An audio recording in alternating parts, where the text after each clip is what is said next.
आज की ये खबर आपकी सोच बदल सकती है। देश और दुनिया की सबसे बड़ी खबरें सबसे पहले। बांग्लादेश में एक बार फिर अल्पसंख्यक हिंदू समुदाय को निशाना बनाए जाने की खबर सामने आई है। ताजा रिपोर्ट्स के मुताबिक एक हिंदू व्यक्ति पर भीड़ ने बेरहमी से हमला किया। पहले उसकी पिटाई की गई, फिर उस पर ज्वलनशील पदार्थ डालकर आग लगा दी गई। पीड़ित की हालत गंभीर बताई जा रही है और उसका इलाज अस्पताल में चल रहा है। ये घटना बांग्लादेश के शरीयतपुर जिले की बताई जा रही है, जहां रात के समय यह हमला हुआ।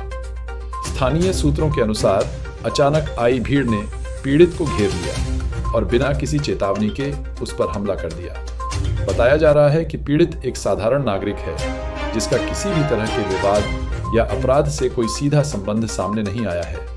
हमले के दौरान आसपास मौजूद लोग दहशत में आ गए, जबकि कुछ लोगों ने बीच बचाव की कोशिश भी की।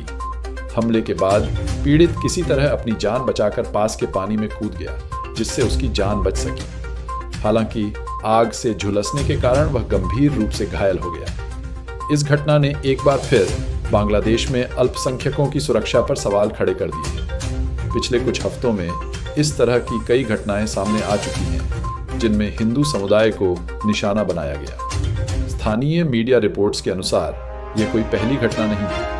बीते दिनों में मंदिरों में तोड़फोड़, घरों पर हमले और धार्मिक पहचान के आधार पर हिंसा की खबरें भी सामने आई थी। पीड़ित के परिजनों का कहना है कि हमला पूरी तरह सुनियोजित था। परिवार का आरोप है कि सिर्फ हिंदू होने की वजह से उनके सदस्य को निशाना बनाया गया। पीड़ित की पत्नी ने मीडिया से बातचीत में कहा कि मेरे पति का किसी से कोई झगड़ा नहीं था, अचानक भीड़ आई और हमला कर दिया। हमें आज भी समझ नहीं आ रहा कि गलती क्या थी। घटना के बाद इलाके में तनाव का माहौल बना हुआ है।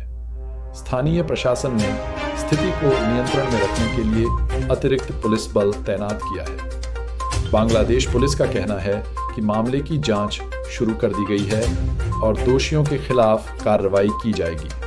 हालांकि अब तक किसी बड़ी गिरफ्तारी की आधिकारिक पुष्टि नहीं हुई है। इस घटना पर अंतर्राष्ट्रीय स्तर पर भी चिंता जताई जा रही है। मानवाधिकार संगठनों का कहना है कि बांग्लादेश में अल्पसंख्यकों पर हो रहे हमलों को गंभीरता से लेने की जरूरत है।